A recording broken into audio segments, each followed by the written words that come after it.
overseas to pioneer the future, this is the mission of your AAF.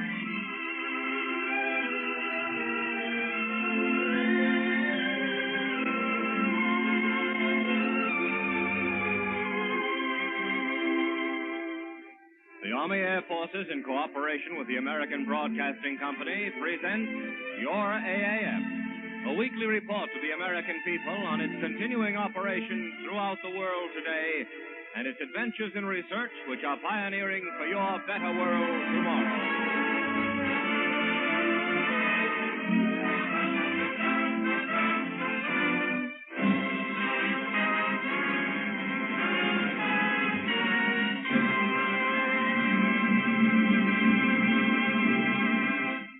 Later on this program, you'll hear a report from Bowling Field on the post-war plans of a typical group of Air Force GIs.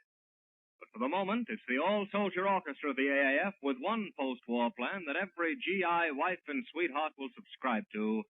Lady Be Good.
Armed Forces Radio Service sends this program overseas to GIs in the distant places of the earth.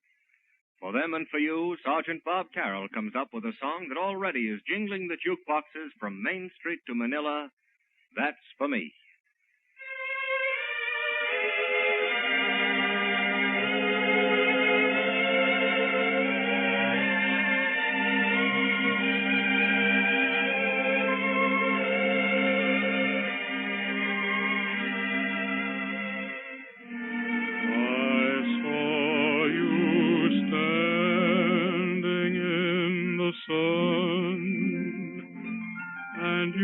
Something to see. I know what I like, and I liked what I saw, and I said to myself, that's for me. A lovely morning, I remarked, and you were quick to agree. You wanted to walk, and I nodded my head as as I breathlessly said, that's for me. I left you standing under stars, the day's adventures are through. There's nothing for me but the dream in my heart, and the dream in my heart, that's for you.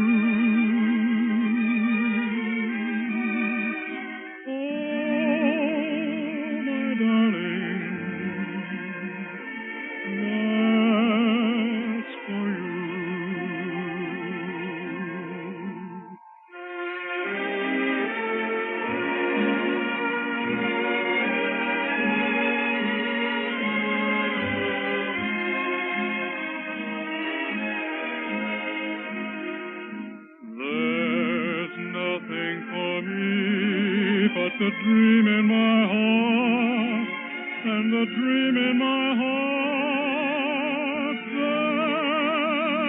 that's for you. Oh, my darling,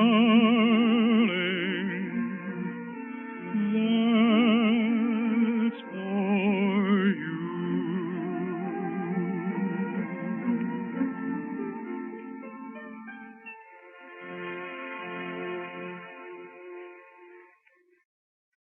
The story of the compass with a musical ear.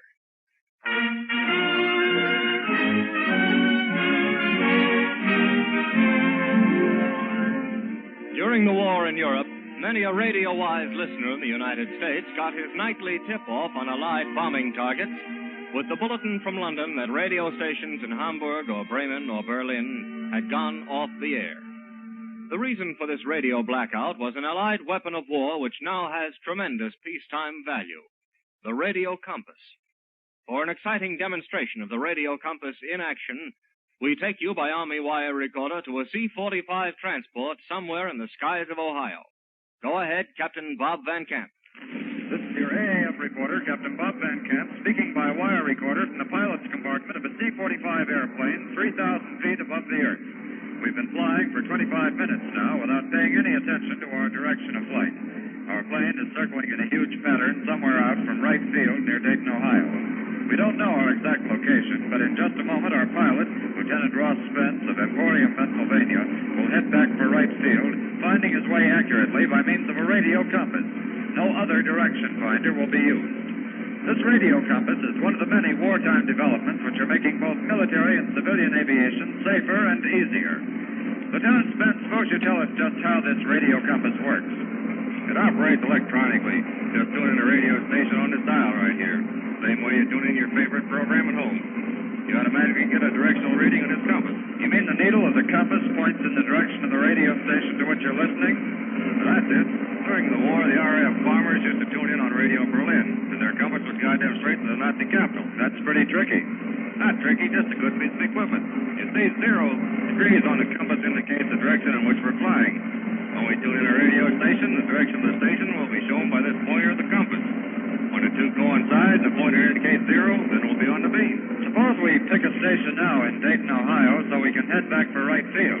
Okay. Let's tune in the American Broadcasting Company station, WING. Roger. Now we're turning the dial until it's set at 1,410 kilocycles. That's the frequency for WING. Now put on the earphones and see if you hear anything. Right. Say, I sure do hear something. That's Wing, all right. Wait, I'll switch on this speaker and let our radio audience in on it.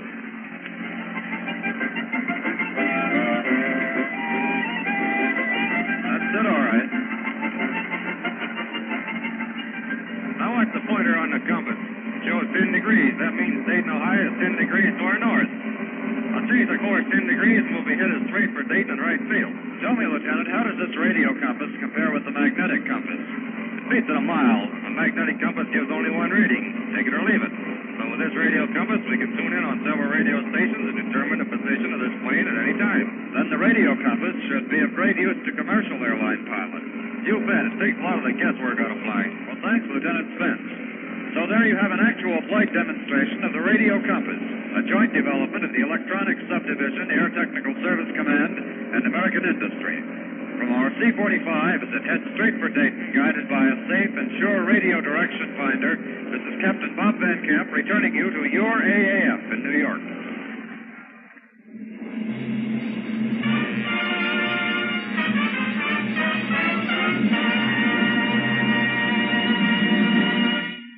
Weather is the everyday business of flyers, and your AAF boasts of a round-the-world weather service second to none. From lonely outposts in the tropics, from weather stations in the Arctic where weather is born, reports pour in to AAF headquarters in Washington, D.C., where weather maps are made and forecasts sent throughout the earth, ensuring safer global travel in the world of today. All of which inspires the orchestra to come up with a weather report all its own. Rain on the Roof.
Just a few hours ago in Washington, D.C., 3 P-29s of the 20th Air Force landed at National Airport, and a fourth at nearby Andrews Field in Virginia.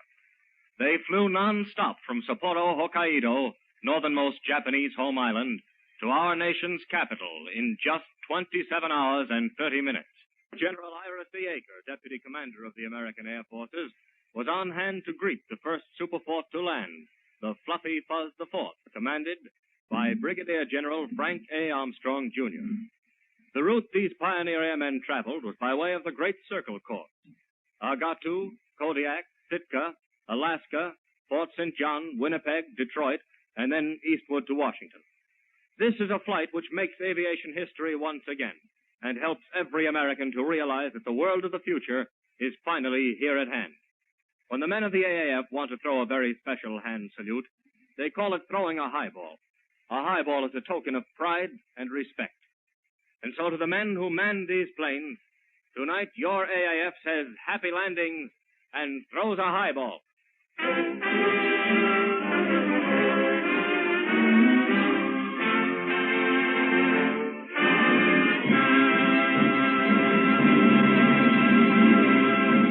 Thousands of returning airmen these days are getting reacquainted with America's railroads as they take off on that sweet journey home.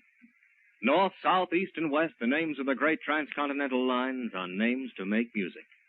And so in return, here's Sergeant Bob Carroll and the air crew making some music of their own with...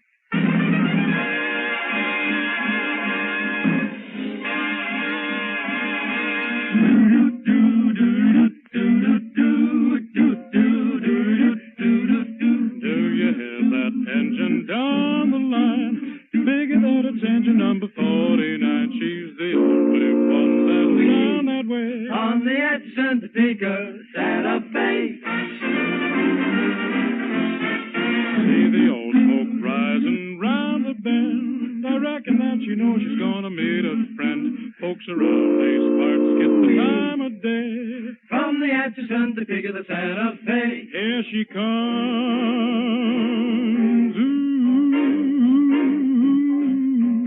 Jim, you better get the rig.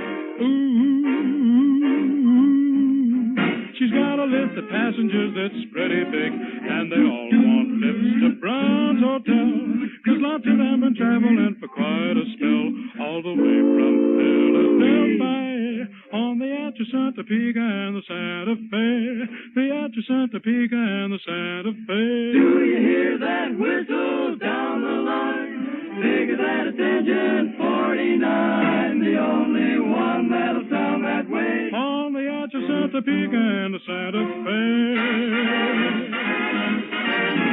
See the old smoke rising round the bend. Reckon that she's gonna meet a friend. Folks around these parts get the time of day. From the Atchison, Topeka, and the Santa Fe. Here she comes. Clickety-clack, clickety-clack, clickety-choo-choo-choo. Hey, Jim, you better get the rig.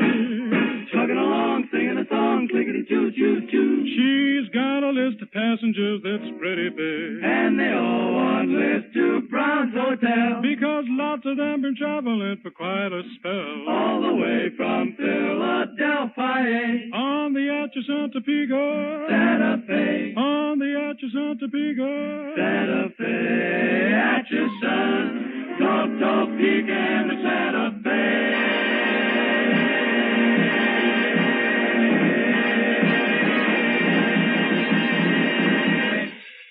The GI talks about post-war plans.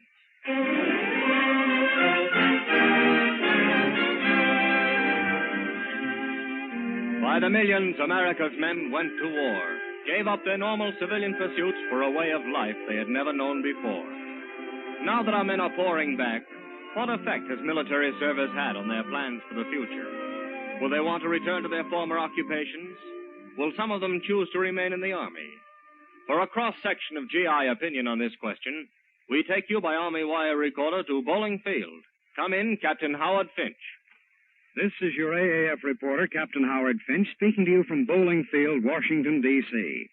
Today, all over the world, the paramount topic of conversation in the Army is that post-war career, that all-important problem of the immediate future. Wherever you happen to wander on a typical air base such as this one, whether it's the PX, the barracks, the barber shop, or the flight line, the question is just about the same. How many points you got and what are you going to do? But the answers are many and varied. True, in the Air Corps, many men are discussing the possibilities of aviation as a post-war career and the part that they as individuals would like to play in it. This is only natural, in that many of these men have been in on the ground floor, so to speak, of numerous experimental projects of the air that today are definite realities. Theirs has been a job of helping America gain its present status of a world leader in the skies. But to find out what these veterans are thinking and planning for the future, we moved our microphone to the flight line here at Bowling Field. We've selected 4 soldiers at random, and we're going to give them a chance to really air their hopes and their aspirations. And here's the first one. What's your name, Sergeant? Tech Sergeant Douglas R. Gweither, How old are you, Doug? 24. And what's your hometown? Cresswell, Oregon. Are you married? Yes, I am. And what is your military... Early engineer right now. How long have you been in the service? 6 years. And how much of that time did you spend overseas? I spent 2 years in the Mediterranean theater. In the Mediterranean, all right. Now, what are your plans for the future? Well, after looking at the opportunities on the outside and the ones that the Army has offered, well, I believe it's better for me to stay in the Air Corps. Going to keep the old eyes upward and make aviation, then, your career for the post-war? Yes, I am. Good enough, and thanks a lot to you. And here's another sergeant coming up here. And what's your name? Master Sergeant Thomas J. Williams. How old are you, Tom? 24. And where do you hail from? Detroit, Michigan. And what are you doing in the Army? I mean, what is your job? Aerial engineer. And how long have you been in the service? 4.5 years. 4.5 years in all. How much of that time did you spend overseas? 2.5 years. All right. What theater? CBI. And what are your plans for the future? Well, I plan to stay in the Air Corps for at least 3 or 6 years more and see what develops, and then maybe I might get out. And you too, then, you want something that has to do with the air as far as your future is concerned. That's right. Good enough, and thanks a lot to you, Tom. And now, here comes the sergeant over here to the microphone. May I have your name? Sergeant Robert Gongola. Bob, how old are you? 21. And your hometown? Benwood, West Virginia. Now, how long have you been in the Army? 3 years. How much of that time have you spent overseas? 15 months in European theater operation. In the ETO? That's right. All right. And will you tell me something about your plans for the future? Well, I hope to get discharged from the Army and continue my schooling. Or were you going to school before you came in yes, the Army? Yes, I was. High school or college? High school. And now you want to pick up and go back to high school? That's right, where I left off. Then to college? Then to college. And what are you going to study? I'm going to take up mechanical drawing. Mechanical drawing. Does aviation play a part in your post-war plans at all? Well, I don't know yet. You're going to think it all over? Yes, I am. All right, thanks a lot. And now, our fourth man to the microphone. What is your name? Tech Sergeant Leon R. Swank. Leon R. Swank? That's How right. old are you, Leon? 29. And what's your hometown? Bartow, Pennsylvania. What is it? Bartow, Pennsylvania. Are you a married man? Yes, I am. And what's your job in the Army? Airplane inspector. And how about your overseas time? I haven't any. You have soldiered then in this in country. the States, that's all right. And tell me what you're going to do in the future. Well, as quick as the Army lets me out, I'm still going to stay with aviation. How many points do you have? 47. But you're definitely going to stay with aviation. What branch? What would you like to do in aviation? Well, I'd still like to stay in the inspection department. That's the type of work you're doing here. That's my future. Sounds like a mighty good future, and you've had splendid training so far. Yes, I have. I've learned a lot since I've come in the Army. Thanks a lot to you. Well, briefly, that's a cross-section of the men of the Air Force here at Bowling Field, Washington, D.C. Their plans and hopes for the future are relatively and significantly the same as your GIs the world over. But you notice one definite trend of thinking predominates in all of their thoughts and answers. And that is a steadfast faith in the unlimited future of this, the United States of America. We return you now to your AAF in New York.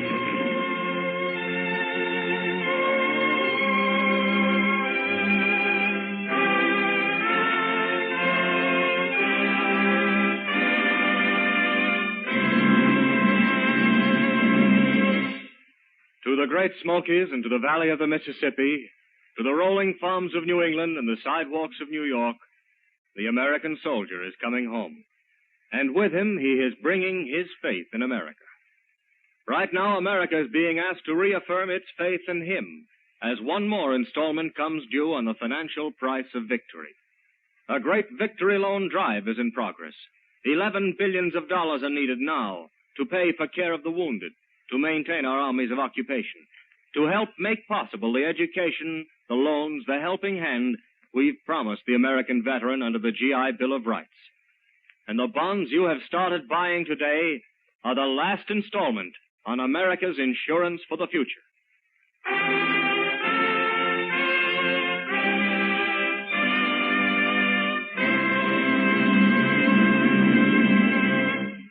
Today, so vast are those technical strides in aviation, the great silver B-17s are already obsolete. 7 years ago, in 1938, when 6 of them took off for a goodwill flight to Buenos Aires, they were the cream of the Air Force's newest planes. 1938, a year when a melody was born whose life was a little longer, a song still as fresh today as it was then, where or when.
To keep the peace, to build the future. The mission of your AAF.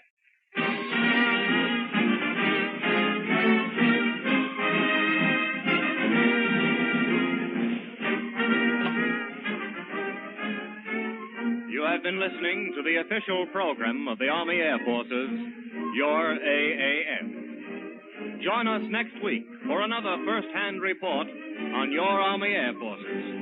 And for the music of the All-Soldier Orchestra, conducted by Master Sergeant Felix Slatkin. The program was produced and directed by Staff Sergeant Ian Martin. Your announcer, Corporal Larry Dobkin.